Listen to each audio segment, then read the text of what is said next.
Hey yo, is it my style to make the chicks all stare? Put it in vials and make it flip all year. Never see me hitting the strip with more. Yeah, looking for the figures, bitch, we all here. Me, Ab Lava, GDK, Dirty Reek, El De Niro, 500. I'm not from a borough, Philly, my man. And you'll die for me, nigga, if you really my man.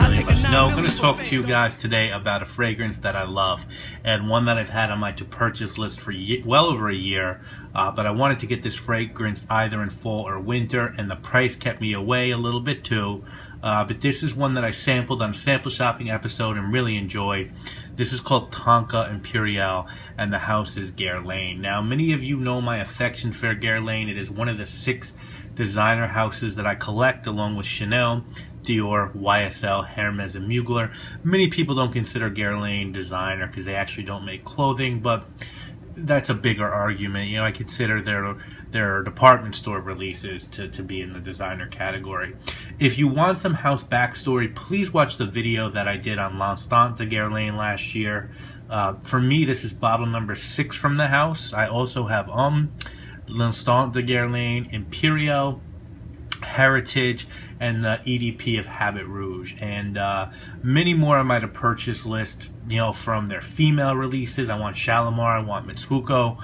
From their men's line, I want Vetiver. From their Aqua Allegoria line, I want Limon Verde and Herba Fresca.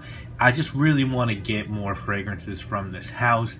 This is from their L'Art et la Matière, or butcher that horribly, but you know what I mean, L'Art et la Matière line, and this is sort of like Guerlain's higher end line. It's more limited, it's more pricey, and it translates to art and materials. And I decided that I wanted one of these, and I headed to Saks, where they have just a fantastic Guerlain department. I had 3 scents in mind when I got there, one of which I had sampled and 2 that I had not. So my choices were going to be between Tonka Imperiale, which I had sampled and loved, Kir Beluga, and their Myrrh fragrance. Now, the reason that Spiritus Double Vanille wasn't in the running is mainly for 2 reasons. One, because Corrigan by Lubin, which I've already reviewed, or if I haven't, it'll be on very soon. That's sort of my holy grail vanilla scent. And the second reason is because Eau de Michon by Le Couvent de Minimi is very close in terms of quality, in my opinion, to Spiritus, and much lower in price. So there's a value issue with that fragrance. Now, I'd love to give credit to the Italian gentleman at Saks who helped me, but I don't remember his name. He worked for Guerlain, and he was awesome. He walked me through all the fragrances. He let me smell Muguet, which is Guerlain's once-a-year release Lily of the Valley scent that retails for, I think, $600. He tried to save me money by telling me to come back on Friday and get a $35 gift card, and I said, yeah, you know what, I'm good, I'll get it today, and he gave me the discount anyway, which he wasn't supposed to do. He gave me a huge sample of Kir Beluga because I was having a hard time deciding between that and this, and he admired my Milgauss Rolex. He had a beautiful Panerai watch. Just an awesome guy. I'll always go back to him. And I got a sneak peek of Santal Imperiale, which is going to be the newest addition to the Guerlain L'Art collection.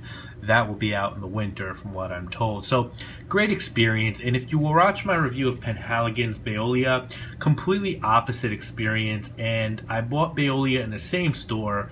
But if you go to Guerlain and Saks, ask for the Neapolitan gentleman and tell him Max sent you.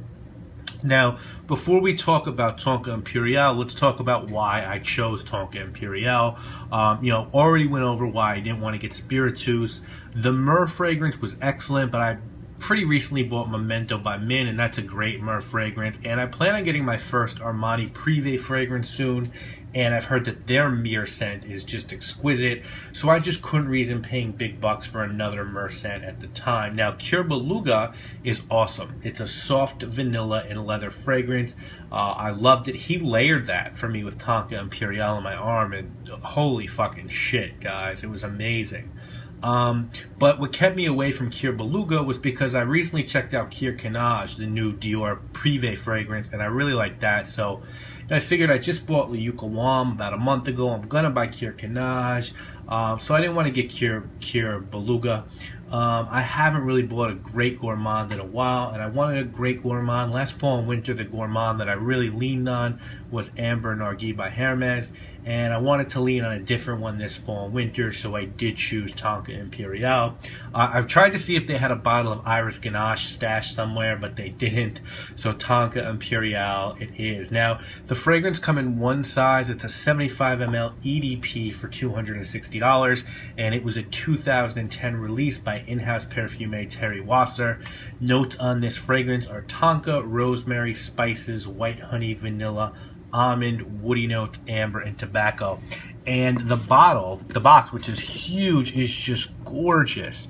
The back is where you see the name of the fragrance, and you have the street that Guerlain is on. You have on the front, you know, just Guerlain Parfumé, and inside the box you're actually given two options for how you want to like cap your bottle. You can use what I have, or you can use this very feminine, in my opinion, you know, I forget what these are called, but you basically push the balloon in and the fragrance comes up there, and this is very, very heavy. So I think just A1 presentation. I love this box. It's one of the favorites. It's a very high quality box. It's heavy, it's sturdy, it's one of the best boxes I've ever seen for a fragrance. The bottle, you know, I have a small gripe with it. The cap, which they give you, does not fit securely at all onto the bottle, so that's a bit of a downer for someone like me who has such attention to likes attention to detail. You do have the house name on the front, Guerlain, and the fragrance name Tonka Imperiale, of course, on the side. And the atomizer is the truth. It's a really good atomizer. It sprays a lot of juice, but so I really do like the bottle. If they could just get that cap to sit on more securely, I would be in seventh heaven with the presentation. A lot of people have spoke about this fragrance. I'm not going to break any new ground. I know that. That's fine. So let me just say a few quick things. First and foremost, if you are a gourmand lover, you need to get your nose on this fragrance because I think it's fairly unique, and to me, it's excellent. It's not that complicated despite the note breakdown, which would actually lead you to believe, I think, that there's more going on than it seems like there is to me. It smells like warm biscotti cooking in the oven, and biscotti, for those of you who don't know, is an Italian type of cookie. Usually it has almond in it, and typically guys will, or women will, dunk that in their coffee or their espresso. And the opening of this fragrance is just a blast of almond, tonka, and a smidgen of spice, which is probably that rosemary. And then there's sort of, in a way, the rosemary is there in sort of the way that sea salt can be used to bring out really good quality of chocolate. The rosemary here is really accentuating the almond and the tonka, so the rosemary works really well in this fragrance. I would say this is a somewhat linear fragrance until about an hour or two in, when you get little wafts of like blonde tobacco and amber, but for the main part you're getting what you see with this fragrance. Longevity is very good. Projection is also good. It's not great for an EDP. I thought it might project a bit more, but I'm not going to complain about that because I think with a great gourmand, you want people, you know, typically people you have attraction to get closer to you and have to smell it. That's part of the allure with a fragrance like this. Absolutely a unisex fragrance. This is for men and women alike.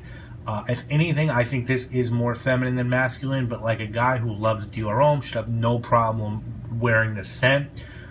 You do want to put this away when the weather's hot and take it out when the weather starts to get colder out. You don't want to wear this in the middle of the summer. I think spring works, but more than anything, this is a fall fragrance.